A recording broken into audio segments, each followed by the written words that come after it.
Som rád, že môžeme byť zase spolu pri Božom slove. Ak sme sa ešte nestretli, tak moje meno je Martin a som veľmi rád, že dnes môžeme byť spolu. A predtým ešte, než spolu ponoríme do Jonáša, do knihy, tak sa ešte pomodlím. Oče náš dobrý, ďakujeme Ti, že týždeň čo týždeň si nás voláš k svojmu slovu a aby si nám dal život. Ďakujem, že to môžeme robiť aj my tu, že to môžu robiť aj deti na detskom programe, kde všetci chceme byť premienení Tvojim slovom, ale keď to Ty nebudeš robiť v nás, keď Ty tieto písmená slova neoživíš pre naše srdce, tak nič sa nestane. Tak ťa prosíme aj dnes, ako vždy ťa prosíme o zázrak. Amen. Boží súd sa blíži. Všetci zomrú. Toto je koniec. To nie sú titulky z amerických novín tento týždeň. Možno sú, nekontroloval som to. Ale čo viem, že toto bude náš dnešný text. Veľmi povzbudzujúci. Božia správa pre hriešnikov v dnešnej 3. kapitole knihy Jonáš je veľmi jednoduchá. Zomrieš. Ale ešte predtým, ako sa vrhneme na ten dnešný text, tak si rýchlo zopakujeme, alebo ideme do 3. kapitoly a pred ňou boli ešte dve. A zopakujeme si ten príbeh 2700 rokov starej knihy, ktorá je zároveň veľmi aktuálna aj dnes. Tak to skúsim len heslovite. 1. kapitola. Boh posíla Jonáša. Má kázať v Ninive. Jonáš nie. Utek na mori. Ale Božia búrka. Veľká búrka. Veľké more. Námorníci sa trasú. Jonáš spí. Námorníci budia Jonáša. Jonáš sa priznáva. Neposlušný prorok. Námorníci vydesení ešte viac hodia ho do veľkého mora. More sa utíši. Pohanskí námorníci uctievajú Boha. Zachránení. Kapitola 2. Boh pošle veľkú rybu. Zhltne Jonáša. Jonáš v rybe 3 dní, ale spása je u Hospodina. Z mŕtvého živí, z mŕtvych stane. Ryba vypluje Jonáša na púšti. Nie na púšti, na súši. To by nefungovalo. A príbeh pokračuje. Čítame knihu Jonáš, kapitolu 3. Ak nemáte teraz Bibliu v ruke, teraz ju môžete vyťahnuť. Vzadu sú ešte možno nejaké. V knihe Jonáš a v týchto hnedých Bibliách, alebo ešte tých tmavších hnedých, je to na strane 920. Čítam. Prvý verš 3. kapitoly. Potom zaznelo slovo Hospodina Jonášovi druhýkrát. Vstaň, chod do Ninive, do veľkého mesta a zvestuj mu posolstvo, ktoré ti poviem. Jonáš vstal a šiel do Ninive podľa Hospodinovho slova. Ninive bolo veľké mesto pred Bohom. Na 3 dní chôdze. Jonáš vošiel do mesta, prešiel deň chôdze a volal. Ešte 40 dní a Ninive bude rozvrátené. Ninivčania uverili Bohu. Vyhlásili pôst a obliekli sa do vrecoviny od najväčšieho až po najmenšieho. Táto vec sa dotkla ninivského kráľa. Ten vstal z trónu, zložil plášť, obliekol si vrecovinu a sadol si do prachu. V Ninive dal vyhlásiť. Na základe nariadenia kráľa a jeho hodnostárov nech ani ľudia, ani zvieratá, ani dobytok, ani ovce nič neokúsia, nech sa nepasú a nepijú vodu. Nech sa aj ľudia, aj zvieratá oblečú do vrecoviny a nech hlásno volajú k Bohu. Nech sa každý odvráti od svojej zlej cesty a od násilia, ktoré má na rukách. Kto vie, Boh môže zmeniť svoj zámer, aby sa zmiloval a môže sa odvrátiť od svojho pálčivého hnevu, aby sme nezahynuli. Boh videl ich konanie, že sa odvrátili od svojich zlých ciest. Potom Boh oľutoval zlo, o ktorom povedal, že ho vykoná nad nimi a neurobil to. Boh prichádza so správou o veľkom súde pre veľkých hriešnikov, ale to veľkí hriešnici sú neskutočne rýchli k veľkému pokániu, a to preto, lebo Boh je rýchly do veľkého odpustenia. To budú aj naše 4 veci dnes, na ktoré sa budeme pozerať. A tá 5. bude, že aký veľký je Kristus v tomto príbehu tiež. Budeme čuť varovanie veľkého súdu kvôli nášmu veľkému hriechu Potom chceme byť rýchli k veľkému pokániu, ale Boh je rýchly k veľkému odpusteniu. Čujme varovanie veľkého súdu. Čítam ešte raz verše 1 až 4. Potom zaznelo slovo Hospodina, Boha Izraela, Jonášovi druhýkrát. Vstaň, chod do Ninive, do veľkého mesta a zvestuj mu posolstvo, ktoré ti poviem. Jonáš vstal, šiel do Ninive podľa Hospodinovho slova. Ninive bolo veľké mesto pred Bohom na 3 dní chôdze. Jonáš vošiel do mesta, prešiel deň chôdze a volal: ešte 40 dní a Ninive bude rozvrátené. Boh vidí všetko zlo na tomto svete. On ho vidí a nenávidí ho. Je mu z neho zle, z duše. A jedného dňa všetko zlo a všetkých zlých potrestá. Alebo ako by Jonáš povedal, o 40 dní všetci zomriete. A my ľudia dnes, humanisti a postmodernisti, keď počujeme slova ako že Boží hnev, Boží súd, peklo, večný trest a tak ďalej, pre nás alebo pre ľudí okolo nás sú plné rozprávky. Kto by už veril na Boha, nie to ešte na peklo. Ale zaujímavé, že všetci tak veľmi túžime po spravodlivosti a po spravodlivom svete, ale keď neexistuje spravodlivý Boh, len keď neexistuje spravodlivý Boh, ktorý by správne súdil ten svet. Lebo inak my by sme boli tými spravodlivými sudcami, ale subjektívna spravodlivosť. Všetko je len vlastne môj názor. To, že sme boli nadizajnovaní pre spravodlivosť, sa bije s tým, že to je všetko len také subjektívne. Že každý má tu svoju. Jedného kazateľa sa raz pýtala jedna tínedžerka na takej konferencii, že môj brat neverí v spravodlivosť, že ako mu to dokážem? Kazateľ jej povedal: ukradni bratovi mobil. Hotovo. Keď Boh nadizajnoval a stvoril ľudstvo, stvoril ho pre spravodlivý svet, taký má byť. A problém je od Adama a Evy, celé ľudstvo ho má, ja ho mám, ty ho máš, že sme nespravodlivo zobrali to sudcovské kladivo a sme bili hlava nehlava po tej drevenej doske, lebo sme zobrali spravodlivosť do vlastných rúk. Jedna radosť, ako nám to vyhovalo, tej našej spravodlivosti. Čo sa stane, keď ten naozajstný sudca sa vráti do súdnej siene a zistí, akú nespravodlivosť sme napáchali? Odsúdi nás. A práve preto posiela tohto proroka Jonáša. Ale keď Jonáš kričí, že zomriete, on to kričí ako mama, ktorá kričí na svoje deti, ktoré sa hrajú na ceste, že prejde vás auto. Ona síce kričí, že prejde vás auto, ale ten cieľ, čo chce dosiahnuť, je, že vypadnite z tej cesty. Okamžite. V podstate kričí, že utekajte preč od záhuby. Preto keď to Jonáš kričí, že o 40 dní z vás nezostane ani masný fľak, tak tým hovorí: utekajte preč od svojho zla, kým sa dá, lebo inak zomriete. Ak si dnes tu nie si kresťan, tak tieto slova o súde a o Božom hneve a pekle sú ti, dúfam, nepríjemné, lebo mali by byť, oni sú náschvál nepríjemné, aby v nás vyvolali tú správnu reakciu. Okamžite hľadať záchranu. Ak to ešte vôbec je možné, byť zachránený pred Božou spravodlivosťou.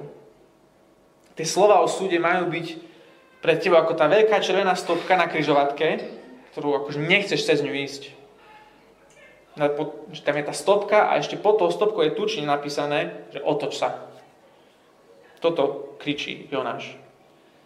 A ak si kresťan a počuješ toto varovanie o súde, tak dúfam, že ešte stále, keď počuješ o Božom súde, že sa ti ježia chlpy. Lebo naozaj je to také zlé. Aj by sa nám mali ježiť. Čujme varovanie veľkého súdu. Prichádzame na druhý bod. Prečo? Kvôli nášmu veľkému hriechu. A keď tu spomína Ninivský kráľ ich zlé cesty a násilie, tak to je ten dôvod, prečo prichádza na nich ten súd. Ninive je hlavné mesto Asýrie a hlavné mesto zla. Tento príbeh, ktorý sa tu odohráva, je okolo 760 pred Kristom. Vtedy je Boží ľud je rozdelený na sever a juh. No a Jonáš je v tom severnom kráľovstve a ono opustilo svojho Boha, Hospodina, jeho dobré, životodárne slovo a prikázania. A Asýria je hneď vedľa a to je nepriateľ toho Izraela. A ten povesť Asýrčanov, tam, kde je to Ninive, oni, že sú teroristický štát, ktorí brutálnym, nechutným, ohavným spôsobom stínajú hlavy, masakrujú deti a mučia svojich nepriateľov. Proste, že zlí ľudia. A kľudne tie všetky zlé veci robia aj zo srandy, lebo môžu. Takže ten podnadpis pre Ninive, keď akože ľudia vojdu do toho mesta, tak podnadpis je, že hlavné mesto zla. A to ešte aj slabý odvar oproti tomu. Ale keby aj tí krvilační, keby tí Niničania neboli až takí krvilační, tak aj tak by boli to Sin City, mesto hriechu, lebo sú pohania. Ľudia, ktorí neúctievajú pravého Boha. A v biblickej histórii Boh si vyvolí ten najúbohejší národ. Židovských otrokov v Egypte a na nich, na ich záchrane a cez ich svedectvo chce, aby spoznali všetky národy celého sveta jediného a pravého Boha, Hospodina. Že ak ich mohol zachrániť, tak môže všetkých. Lenže dokým ho národy nespoznajú, dovtedy budú tými hriešnými pohanmi oddelenými od Boha. Takže rekapitulácia, Boží súd a palčivý hnev sa blíži. Naša samospravodlivosť, ktorú každý z nás má, je dôkazom, že by sme mali byť odsúdení tým pravým sudcom. Ak my nie sme aj teroristi, ale aj tak neúctívame pravého Boha, Hospodina, tak sme v tomto zmysle pohania aj my. Aj kvôli tomu nás čaká hrozný súd. A Božie slovo znie, že zomriete kvôli nášmu veľkému hriechu. Čo teraz? Čo máme robiť s týmto? Buďme rýchli k veľkému pokániu. Čítam verše 4 až 9. Jonáš vošiel do mesta, káže toto, že ešte 40 dní a Ninive bude rozvrátené a ich reakcia, oni uveria Bohu. Vyhlásili pôst, obliekli sa do vrecoviny od najväčšieho až po najmenšieho. Táto vec sa dotkla ninivského kráľa, ten vstal z trónu, zložil plášť, obliekol si tiež vrecovinu a sadol si do prachu a v Ninive dal vyhlásiť: na základe nariadenia kráľa a jeho hodnostárov nech ani ľudia, ani zvieratá, ani dobytok, ani ovce nič neokúsia, nech sa nepasú a nepijú vodu. Nech sa aj ľudia, aj zvieratá oblečú do vrecoviny a nech hlásno volajú k Bohu. Nech sa každý odvráti od svojej zlej cesty a od násilia, ktoré má na rukách. Jonáš otvorí ústa, vysloví písmenko po písmenku, to, čo mu Boh povedal, nie viac, nie menej, Božie slova o zničení a súde a Ninive, to Sin City, mesto hriechu, hlavné mesto zla, Mordor, si predstav, uverí.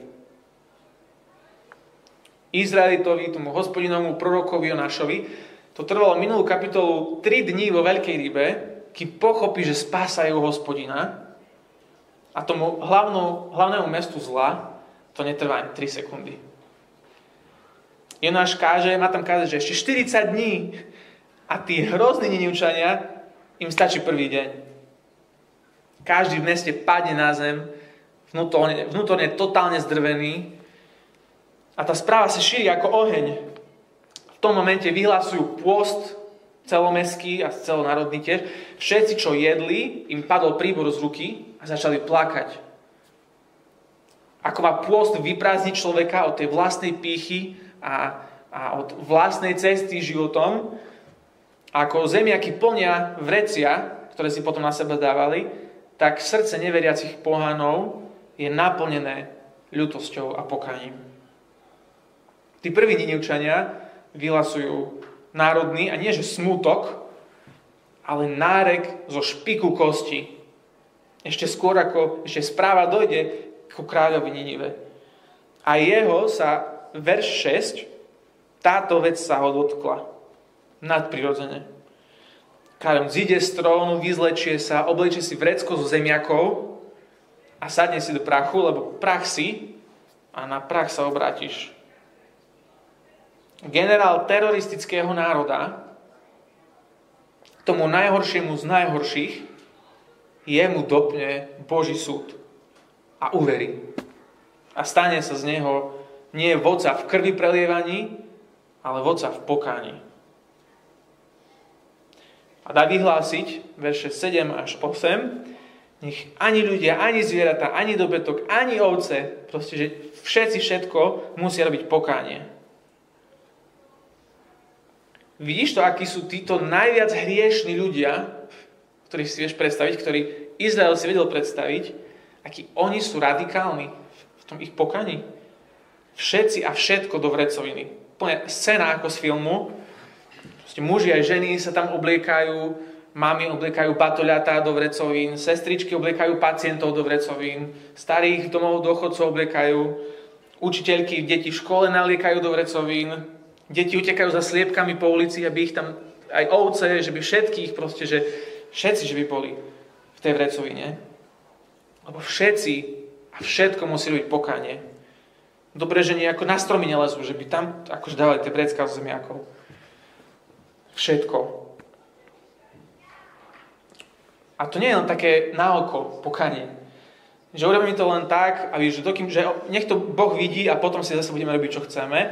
A nie je to také na oko pokánie, ako my niekedy, že viem, že napríklad že telefón alebo sociálne siete hry, že žerie mi to radosť z Krista, ale keď robím pokánie, tak to moje riešenie, že si poviem, že mal by som byť na telefóne menej.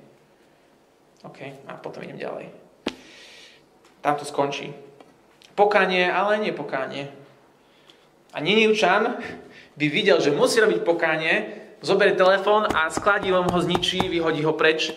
Zoberie manželkin telefón, jeho zničí tiež, hodí ho preč. Zoberie dcerin telefón, zničí ho proste, že všetci musia robiť pokánie. Všetci. Všetci. A všetko.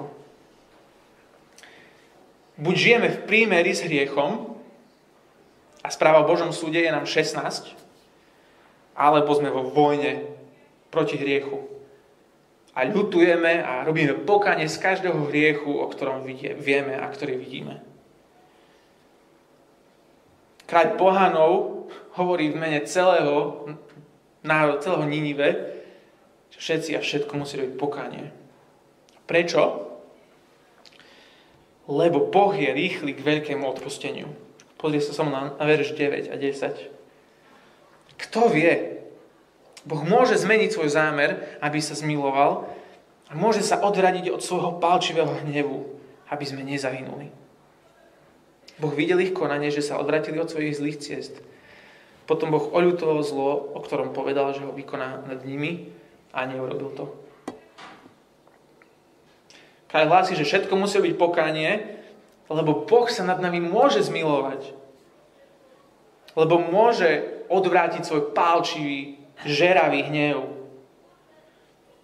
Ninivčania sa naplno oprú o tú nádej, že aj keď je 1% šanca, že Boh by si to teda rozmyslel a zmiloval by sa, že pre nich to 1% je 100%. Oni sa o to úplne musia oprieť.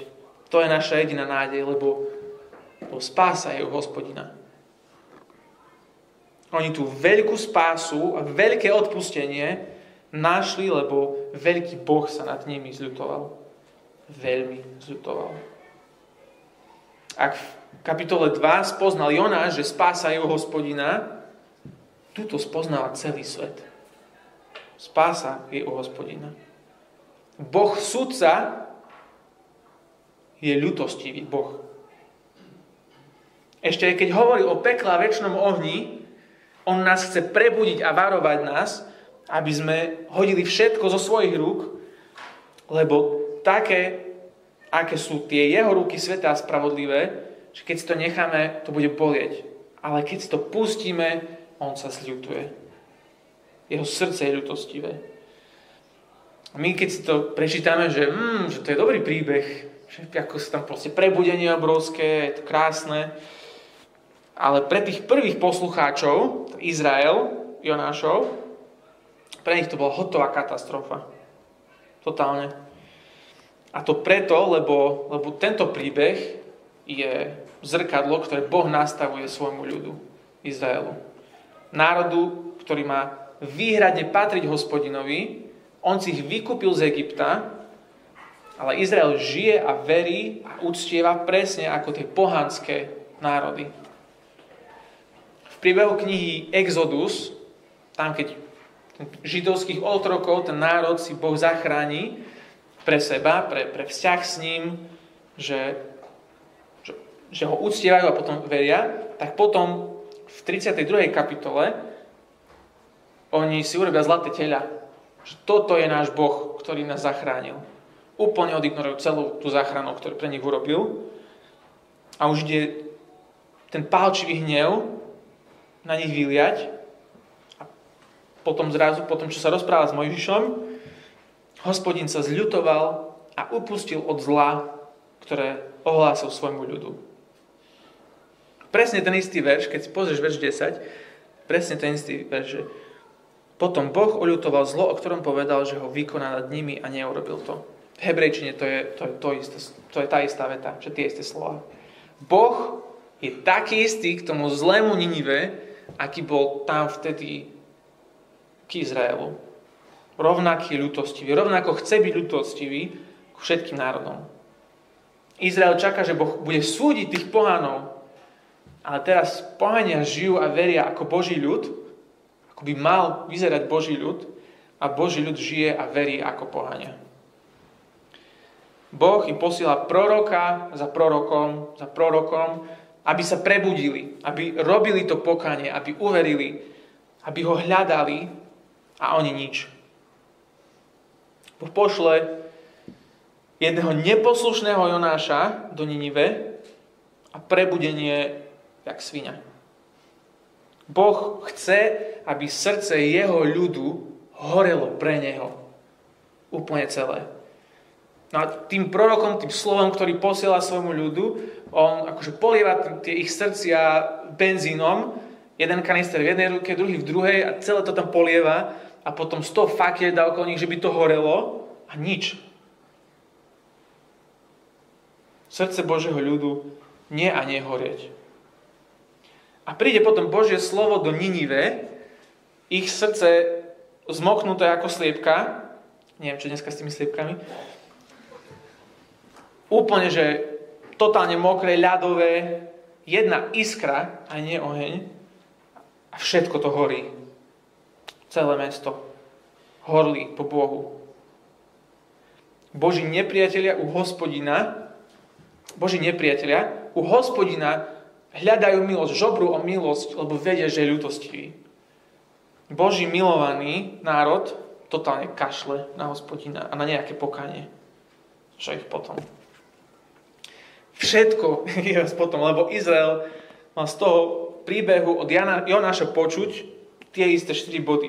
Oni mali počuť varovanie veľkého súdu kvôli ich veľkému hriechu, že opustili svojho Boha. A mali byť rýchli k veľkému pokáňu, lebo Boh je rýchly k veľkému odpusteniu. A oni neboli. Preto Boh odsúdil Izrael. To naozaj urobil, roztrusil ho po celom svete. Potom, po stovkách rokov neskôr, zbytky ľudu Božieho sa vrátia do Judei, ale problém je ten istý. Prídeme do roku cca 30. Počúvaj Ježiša, ako hovorí s farizémi.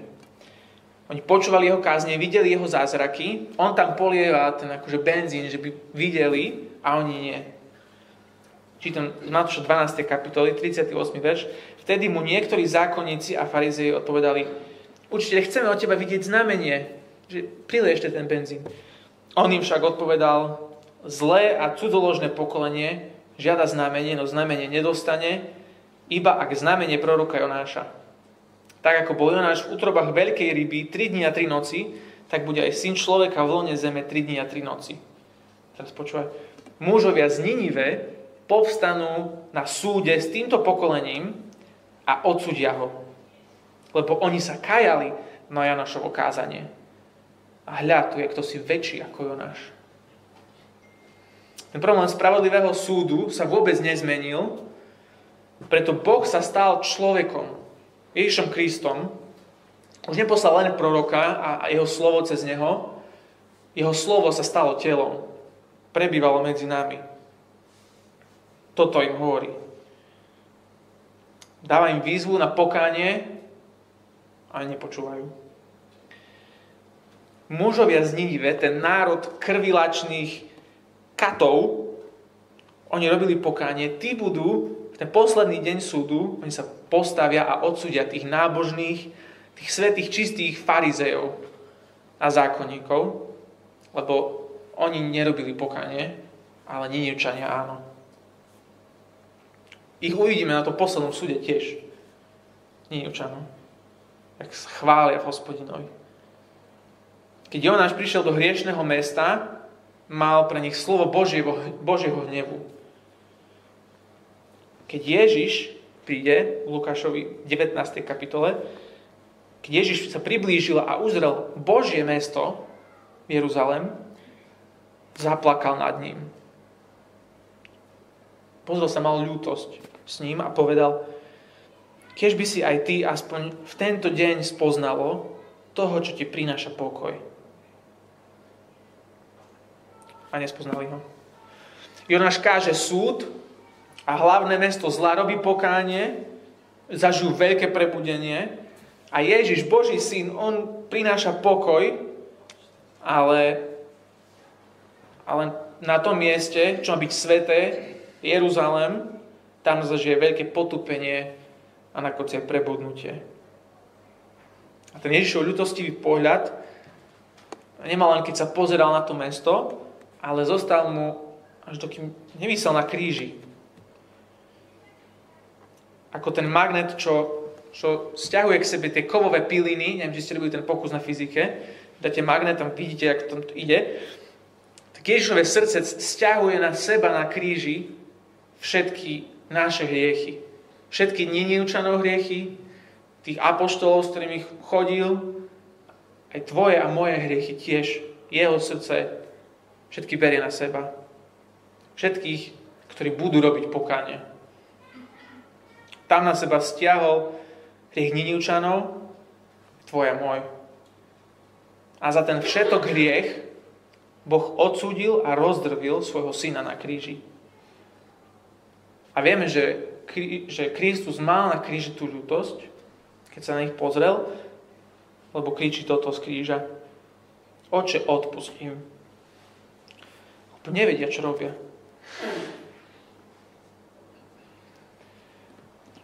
Čo máme robiť s týmto textom? Robiť pokánie a upnúť sa na ľútostivého Boha, na ľútostivú tvár Ježiša, lebo on je rýchly k veľkému odpusteniu. Ak si tu dnes a nie si kresťan a počuješ toto o Božom súde, toto je pre teba šťastný deň vlastne. Lebo keď budeš robiť pokánie, pustíš ten svoj starý život, Boh oľutuje zlo, ktoré na teba čaká. To je úplne super správa.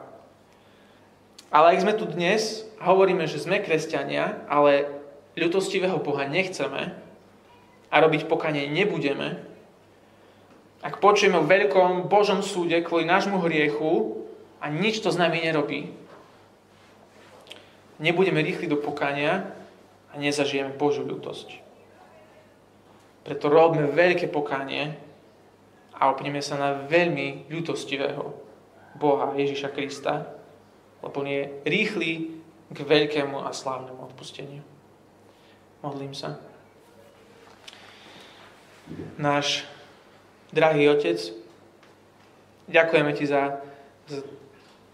za tento krásny príbeh, toto Tvoje slovo, ktoré, ak tam dnes hovoríš, nám ukazuješ krásne, ako to vyzerá, keď nastane prebudenie, ale to krásne je plné plaču nad hriechom.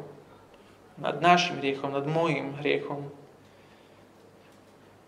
Pane, prosím, aby naše srdcia nezostali chladné, aby si ich zapálil pre seba, aby si nás viedol do pokánia a nielen tak na oko, ale naozaj, že všetko chceme z našho života pustiť preč, chceme viac Teba, chceme viac Teba, Pane.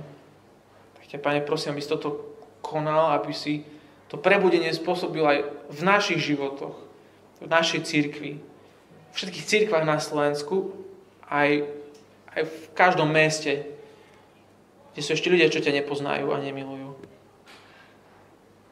Pane, len Ty toto môžeš robiť. Tak sa vrháme na Teba s nádejou a s radosťou, že Ty si ľutostivý Boh. Amen.